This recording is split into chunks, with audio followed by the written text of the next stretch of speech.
Friends, ನಾನಂದ್ರೂ ಈ ದೋಸೆ ಮಾಡ್ತಾನೆ 2 ದೋಸೆನ ತಿನ್ಕೊಂಡ್ಬಿಟ್ಟೆ. ಅಷ್ಟು ಕ್ರಿಸ್ಪಿಯಾಗಿ ಟೇಸ್ಟಿ ಆಗಿದೆ. ಯಾವುದೇ ಹೋಟೆಲಲ್ಲೂ ಕೂಡ ನಿಮ್ಗೆ ಇಷ್ಟು ಹೆಲ್ದಿ ಆಗಿರುವಂತ ದೋಸೆಯನ್ನ ಮಾಡಿ ಕೊಡೋದಿಲ್ಲ. ಸೊ ಅದಕ್ಕೆ ಗ್ಯಾರಂಟಿ ನಾನಂತ ಹೇಳ್ಬೋದು. ಇವತ್ತಿನ ಹೆಲ್ದಿ ರೆಸಿಪಿ ಅಂದ್ರೆ ಸೊ ನೋಡೋಣ. ಸೊ ಹೇಳೋದಕ್ಕಿಂತ ನಿಮ್ಗೆ ವಿಡಿಯೋದಲ್ಲಿ ತೋರಿಸ್ಬಿಡ್ತೀನಿ. ಸೊ ಸೂಪರ್ ಆಗಿರುವಂತ ಮಕ್ಕಳಿಗಾಯ್ತು, ದೊಡ್ಡವ್ರಿಗಾಯ್ತು, ಪ್ರತಿಯೊಬ್ಬರಿಗೂ ಹೆಲ್ದಿ ಆಗಿರುವಂತ ಒಂದು ರೆಸಿಪಿಯನ್ನು ಇವತ್ತು ಶೇರ್ ಮಾಡ್ತಾ ಇದ್ದೀನಿ. ಸೊ ನನ್ಗಂತೂ ತಡೆಯಕ್ಕಾಗ್ಲಿಲ್ಲ. ಮಾಡ್ತಾ ಇದ್ದಂಗೆ ಬಿಸಿ ಬಿಸಿಯಾಗಿ ಯಾವ್ದು ಚಟ್ನಿ ಮತ್ತೆ ಆಮೇಲೆ ಸಾಂಬಾರ್ ಏನೋ ಹಾಗೆ ತಿನ್ಕೊಂಡ್ಬಿಟ್ಟೆ. ಅಷ್ಟು ಕ್ರಿಸ್ಪಿಯಾಗಿ, ಅಷ್ಟು ಟೇಸ್ಟ್ ಆಗಿದೆ. ಇದರಲ್ಲಿ ನಿಮ್ಗೆ 2 ರೀತಿಯಾಗಿ ನೀವು ಮಾಡ್ಕೋಬಹುದು. ಇನ್ಸ್ಟೆಂಟ್ ಆಗಿ ಕೂಡ ಮಾಡ್ಕೋಬಹುದು.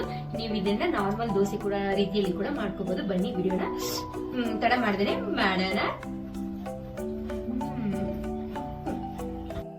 ಫ್ರೆಂಡ್ಸ್, ಮೊದಲಿಗೆ ನಾನಿಲ್ಲಿ ಬಿಳಿ ಕಡಲೆಕಾಳನ್ನ ತಗೋತಾ ಇದ್ದೀನಿ. ಇದು ವೇಟ್ ಲಾಸ್ ಮಾಡೋರಿಗೆ ತುಂಬಾನೇ ಯೂಸ್ ಆಗುತ್ತೆ ಕಡಲೆಕಾಳು. ನಂತರ 1 ಕಪ್ ಆಗುವಷ್ಟು ಕಡಲೆಬೇಳೆ, 1 ಕಪ್ ಆಗುವಷ್ಟು ಹೆಸರು ಕಾಳನ್ನ ತಗೋತಾ ಇದ್ದೀನಿ. ನಂತರ 1 ಕಪ್ ಆಗುವಷ್ಟು ಅಕ್ಕಿಯನ್ನ ಕೂಡ ಇಲ್ಲಿ ಸೇರಿಸ್ಕೊತಾ ಇದ್ದೀನಿ. ನಂತರ ಇದಕ್ಕೆ ಕರಿ ಉದ್ದಿನ ಬೇಳೆ ಅಥವಾ ಬಿಳಿ ಉದ್ದಿನ ಬೇಳೆ ಸಿಗುತ್ತೆ ನೋಡಿ, ನಾರ್ಮಲ್ ಆಗಿ ಅದನ್ನು ಕೂಡ ಸೇರಿಸ್ಕೋಬಹುದು. 1/4 ಕಪ್ ಆಗುವಷ್ಟು ಮೆಂತ್ಯ ಕಾಳನ್ನ ಇಲ್ಲಿ ಸೇರಿಸ್ಕೊಂಡಿದ್ದೀನಿ. ಮೆಂತ್ಯ ಕಾಳನ್ನ ನೀವು ಜಾಸ್ತಿ ಕೂಡ ಹಾಕೋಬಹುದು. ಚೆನ್ನಾಗಿ ವಾಶ್ ಮಾಡಿಕೊಂಡು ಇದನ್ನ ಮುನ್ಗುವಷ್ಟು ನಾವು ನೀರನ್ನ ಸೇರಿಸ್ಕೋಬೇಕು.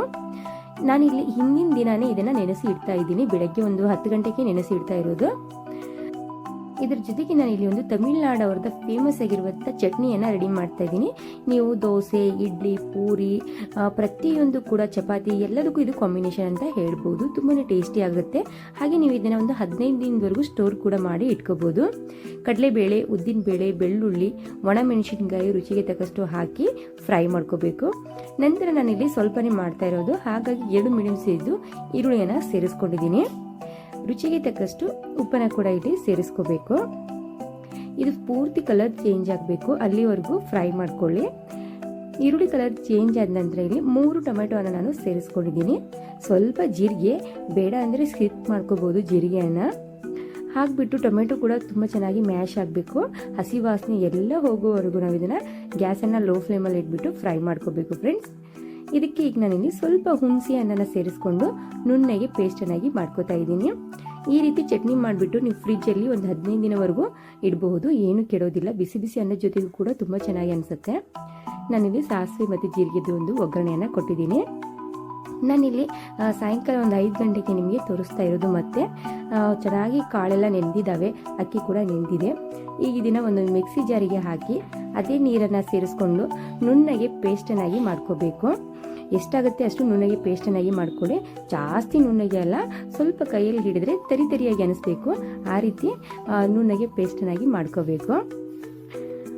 ಈ ರೀತಿ ಮಾಡ್ಕೊಂಡ್ಬಿಟ್ಟು ನೀವು ತಕ್ಷಣನೇ ದೋಸೆ ಏನಾದರೂ ತಿನ್ಬೇಕಪ್ಪ ಅಂದರೆ ಇದಕ್ಕೆ ರುಚಿಗೆ ತಕ್ಕಷ್ಟು ಉಪ್ಪು ಮತ್ತು ಸ್ವಲ್ಪ ಚಿಟಿಕೆ ಆಗೋಷ್ಟು ಅಡುಗೆ ಸೋಡಾವನ್ನು ಹಾಕ್ಕೊಂಡು ದೋಸೆಯನ್ನು ಮಾಡ್ಕೋಬೋದು. ನಿಮ್ಗೆ ಈಗ ನಾನಿಲ್ಲಿ ದೋಸೆಯನ್ನು ಮಾಡಿಬಿಟ್ಟು ತೋರಿಸ್ತೀನಿ. ತಕ್ಷಣವೇ ಕೂಡ ಇದನ್ನು ದೋಸೆ ರೆಡಿ ಮಾಡ್ಕೋಬೋದು, ಚೆನ್ನಾಗಾಗುತ್ತೆ. ಸೊ ಟೈಮ್ ಇಲ್ಲಪ್ಪ ಅಂದರೆ ಈ ರೀತಿ ನೀವು ದೋಸೆ ಮಾಡಿಕೊಂಡು ತಿನ್ಕೋಬೋದು. ಗ್ರೇವಿ ಜೊತೆಗೆ ಅಥವಾ ಚಿಕನ್ ಸಾರು ಏನಾದರೂ ಇದ್ರೂ ಕೂಡ ಪರವಾಗಿಲ್ಲ, ಹಾಗೆ ತಿನ್ಕೋಬೋದು, ಚೆನ್ನಾಗಿ ಅನಿಸುತ್ತೆ. ನಿಮಗೆ ಕ್ರಿಸ್ಪಿ ಬೇಕಪ್ಪ ಅಂದರೆ ಸ್ವಲ್ಪ ಎಣ್ಣೆ ಜಾಸ್ತಿ ಹಾಕ್ಕೊಂಡು ತೆಳುವಾಗಿ ದೋಸೆಯನ್ನು ಮಾಡ್ಕೊಳ್ಳಿ. ಮೃದುವಾಗಿ ಬೇಕಂದರೆ ದಪ್ಪದಾಗಿ ದೋಸೆ ಮಾಡ್ಕೋಬೇಕು.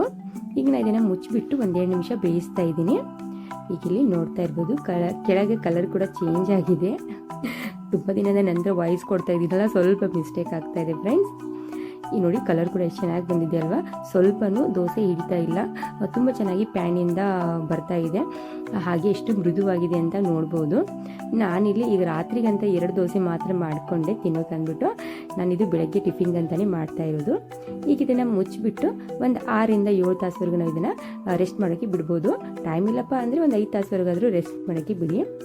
ಬೆಳಗ್ಗೆ ಮರುದಿನ ನಿಮಗೆ ಒಂದು 7 ಗಂಟೆಗೆ ಇಲ್ಲಿ ತೋರಿಸ್ತಾ ಇರೋದು. ನೋಡಿ ಹಿಟ್ಟು ಎಷ್ಟು ಚೆನ್ನಾಗಿ ಉಬ್ಬಿದೆ ಅಂದ್ಬಿಟ್ಟು. ಚೆನ್ನಾಗಿ ಹಿಟ್ಟನ್ನು ಮಿಕ್ಸ್ ಮಾಡ್ಕೊಳ್ಳಿ. ಹಿಟ್ಟನ್ನು ಮಿಕ್ಸ್ ಮಾಡಿಕೊಂಡು ನೀವು ಎಷ್ಟು ತಿಳುವಾಗಿ ಬೇಕಲ್ಲ ಅಷ್ಟು ತಿಳುವಾಗಿ ನೀವು ದೋಸೆಯನ್ನು ಇದರಲ್ಲಿ ಮಾಡ್ಕೋಬೋದು. ಕೆಲವರಿಗೆ ತುಂಬ ಕ್ರಿಸ್ಪಿ ಆದರೆ ಇಷ್ಟ ಆಗುತ್ತಲ್ವಾ. ಕ್ರಿಸ್ಪಿ ಇಷ್ಟಪಡೋರ್ಗಂತೂ ಈ ದೋಸೆ ಸಖತ್ತಾಗಿರುತ್ತೆ. ಟೇಸ್ಟ್ ಅಂತೂ ಹೇಳೋದೇ ಬೇಡ ಫ್ರೆಂಡ್ಸ್. ಎಲ್ಲ ಕಾಳುಗಳನ್ನು ಹಾಕಿ ಮಾಡೋದ್ರಿಂದ ಸಿಕ್ಕಾಪಟ್ಟೆ ಟೇಸ್ಟ್ ಆಗಿತ್ತು. ಸೊ ಇದ್ರ ಮೇಲ್ಗಡೆ ನಾನು ಸ್ವಲ್ಪ ತುಪ್ಪವನ್ನು ಸೇರಿಸ್ತಾ ಇದ್ದೀನಿ.